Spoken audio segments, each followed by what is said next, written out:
Bonjour, donc aujourd'hui je vais vous faire une petite vidéo sur les réglages des échosondeurs en Livescope, évidemment sur Garmin, pour en fait ce qu'on appelle la vue forward, pour pêcher les poissons pélagiques en sharpshooting. Voilà, ça va être une vidéo assez rapide, mais c'est juste pour vous montrer déjà les bases, que vous puissiez déjà, dès l'ouverture, si vous venez seulement d'avoir votre sondeur, déjà le régler. Et puis après, je vous referai une vidéo en conditions réelles, parce qu'il y a quand même, ça c'est les réglages on va dire de base, mais selon l'endroit où vous pêchez, tout, il y a quand même un petit peu à retoucher, à rebouger. Donc ça je vous montrerai quand la pêche sera ouverte, hein, tout simplement, et puis que je puisse vous montrer en conditions réelles. À tout de suite. Donc déjà, la première chose à faire, c'est regarder votre luminosité de l'écran. Donc là, il faut aller, donc là, paramètres, système, son et affichage, rétroéclairage. Vous voyez, donc moi je suis à peu près à 85%. Donc c'est à peu près ce qu'il faut, hein, 85%. Donc selon vos écrans, voilà, plus ou moins, mais aux alentours de 85%, c'est pas trop mal.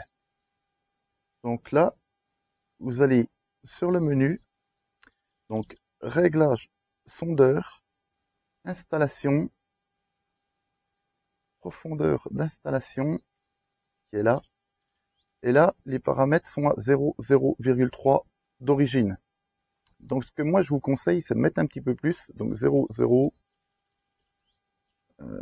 Là, je vous conseille 0,9. Voilà.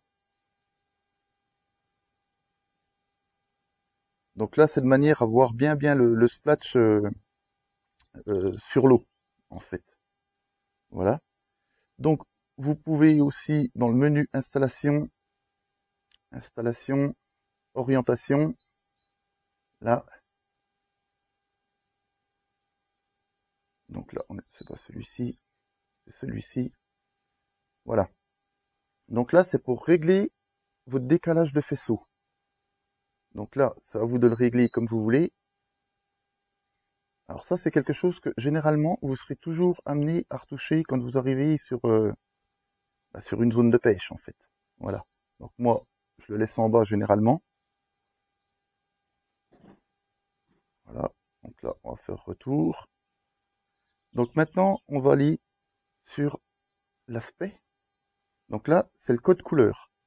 Donc là, moi, généralement, je suis en ambre. Je trouve que c'est ce qu'il y a de mieux en couleur pour la visibilité. Je pense que c'est là où on voit le mieux. Voilà. Donc après, vous restez toujours dans le menu. Couleur de sensibilité. Moi, je vous conseille aux alentours, comme j'ai là, de 95. Donc là, on peut bouger. Voilà, mais 95, c'est pas mal. Voilà, 95. Donc après, vous avez la couleur limite. Là, moi, je vous conseille entre 20, 20, 35. Voilà, 20, 35. Vous voyez, moi, je suis à 35. Et on peut bouger, là. Mais 35, on est bien à 35. Voilà. Bon, là, ça change d'image. Voilà. Donc après, vous pouvez toujours affiner avec la sensibilité. Donc là, sinon, on a aussi en retour l'anti-bruit. Donc l'anti-bruit, faut qu'il soit sur moyen. Vous voyez, là, vous mettez sur moyen. Le TVG, il faut qu'il soit désactivé. Voilà. Donc là, quand vous ressortez, par contre, vous avez toujours la sensibilité là. Donc moi, en général, je suis aux alentours de 75. Voilà, donc vous pouvez descendre. Vous voyez, mais là, bon, ça élimine pas mal de choses. 75, c'est pas mal. Après, il faut s'adapter par rapport... vous voyez, là, ça ferait trop. L'écran est trop saturé. Donc 75, on est pas mal. Voilà. Donc il y en a qui font aussi le remplissage de fond. Alors dans un premier temps, pourquoi pas? Ça peut être intéressant parce que vous aurez un petit peu moins de données, on va dire. Vous n'aurez pas à vous occuper du bas de l'écran. Mais moi, je ne mets pas le remplissage de fond parce que je trouve qu'on passe quand même à côté de des poissons qui sont posés, des choses comme ça, où si vraiment il est posé, ça va être rempli au fond, et en fin de compte, il peut y avoir un poisson et passer à côté. Donc dans un premier temps, ça peut être intéressant de le mettre, mais après, moi je vous conseille de retirer cette option en fait, qui est le remplissage de fond.